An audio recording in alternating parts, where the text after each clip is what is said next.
natin titigilan at hindi pwedeng mabaon na lang sa limot ang katakot-takot na korupsyon sa flood control projects.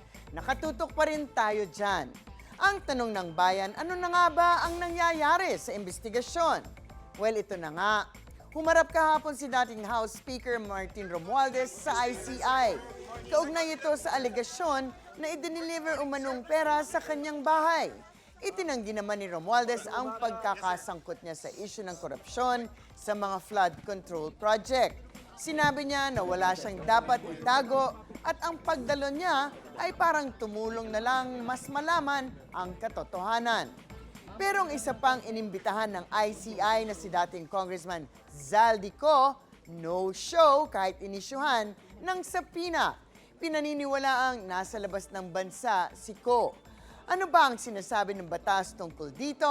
Ask me, ask Attorney Gabby.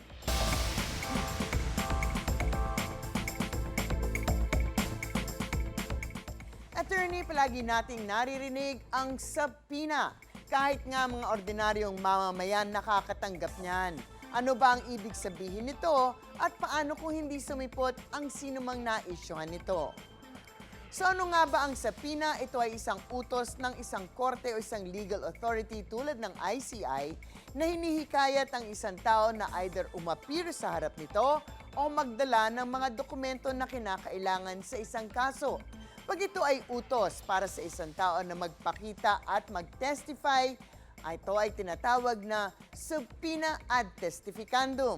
Kung ito naman ay utos para magdala at magpakita ng mga dokumento, ito ay tinatawag na subpoena duces tecum. So ang subpoena nga isang utos na usually ang hindi pagsunod dito ay maaari kayong ma-cite in contempt. Pag sinabi na na-cite kayo in contempt, ang hindi pagsunod sa utos na ito ay maaaring mapunta sa kulong or fine or both. Ang problema, hindi lahat ng mga organisasyon o ahensya ay may kapangyarihan para mag-cite in contempt o magparusa sa taong hindi sumusunod sa utos nito o sa subpoena na naipadala na. At ang ICI nga ay isang example na isang ahensya na may kapangyarihan na mag-issue ng subpoena pero walang kapangyarihan na magbigay ng parusa pag hindi nasunod ito. Ito ay dahil nga ang ICI isang ahensya na gawa sa isang executive order lamang. Kailangan ay may batas na gagawa at magbibigay ng kapangyarihan na to dahil ang power to cite in contempt medyo mabigat at extraordinary measure at kapangyarihan. So hindi ito binibigay basta-basta lamang. Sabihin na wala ng remedyo para dito? Well, meron po. In accordance with Rule 71 of the Rules of Court, maaari pa rin mag-apply ang ICI sa isang korte for indirect contempt para ito ang magparusa sa isang taong hindi sumunod sa isang subpoena na maayos namang naibigay. Ang parusa para dito ay fine na hanggang 30,000 pesos. Naku, mukhang madali niyang mababayaran yan. Or kulong na hanggang 6 na buwan or both. In any case, ang ICI is ang investigative fact-finding agency.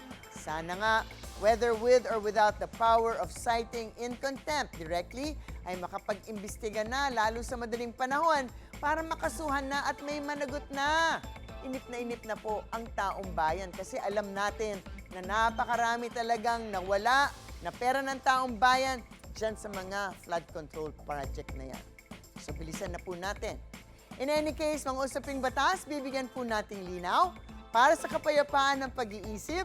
Huwag magdalawang isip. Ask me, ask Attorney Gabby. Ikaw, hindi ka pa nakasubscribe sa GMA Public Affairs YouTube channel? Bakit? Mag-subscribe ka na, dali na, para laging una ka sa mga latest kwento at balita. I-follow mo na rin ang official social media pages ng Unang Hirit. Salamat, Kapuso.